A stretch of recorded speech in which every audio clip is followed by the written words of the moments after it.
Yeah, and it's also worth noting that according to Defense Minister Benny Gantz, Iran has stockpiled 60 kilograms of 60% enriched uranium, which is most of the path to military-grade uranium. So I think that if we're zooming out, we're seeing steady Iranian progress at various sites in enriching uranium and building more advanced centrifuges.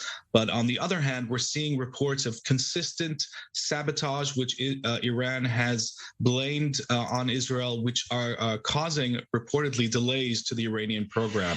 And I think Israel has made it clear that if a certain threshold is crossed, that would trigger military action from Israel's perspective. Israel has been consistent in that messaging in the past year and a half. And I think that is the message coming out of Jerusalem regarding your question on what would happen if a certain threshold is crossed by Iran. So Iran is also saying that the U.S. is responsible for stalling the nuclear deal talks. Is this move by them to enrich this uranium reversible? Now, they've said just last week that anything they've done outside the nuclear deal is reversible, but can they come back to the deal from this, or is it too late? Well, the technical steps that Iran is taking are reversible. Any centrifuges that they build can be taken apart, they can be stored, and the program can be frozen. What is not reversible is the scientific knowledge that Iran is amassing when it comes to having a nuclear program, figuring out its various stages, activating weapons groups personnel that can take care of the various stages from uranium enrichment, which is the most difficult and challenging part, and that is a part that the Iranians have mastered, to building a warhead where they have not reached that stage yet.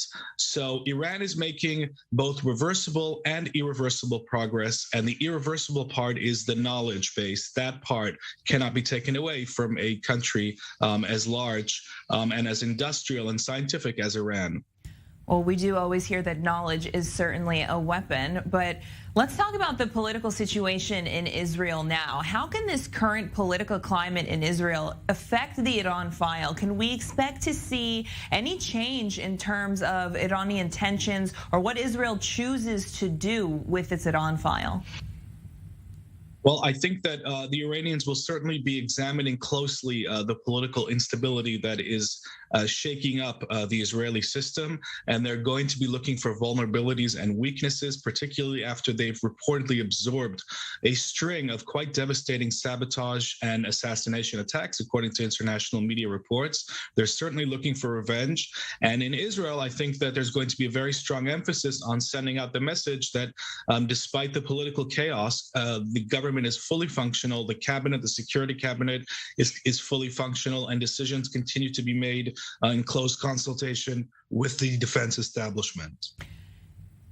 All right, let's go to one more question now. You mentioned these reports about the potential kidnappings, and we're seeing cyber attacks now. So what happens now with Israel, these threats to citizens abroad, Iran also enriching uranium? Very briefly, what will be Israel's warning to them now?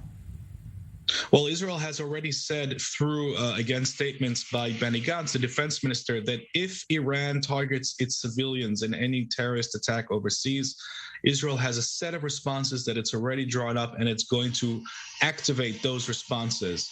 So that, to me, suggests that we're in a escalatory trajectory because the Iranians are clearly very determined to take their revenge. And if Turkey doesn't work out, then I think we can expect other arenas to host that revenge, so to speak. And therefore, I think we need to all keep a very close eye on this situation, because it seems to me that the situation is going towards an escalatory dynamic with Iran. Yaakov Lappin, military and strategic affairs analyst, thank you so much for joining us. Thank you.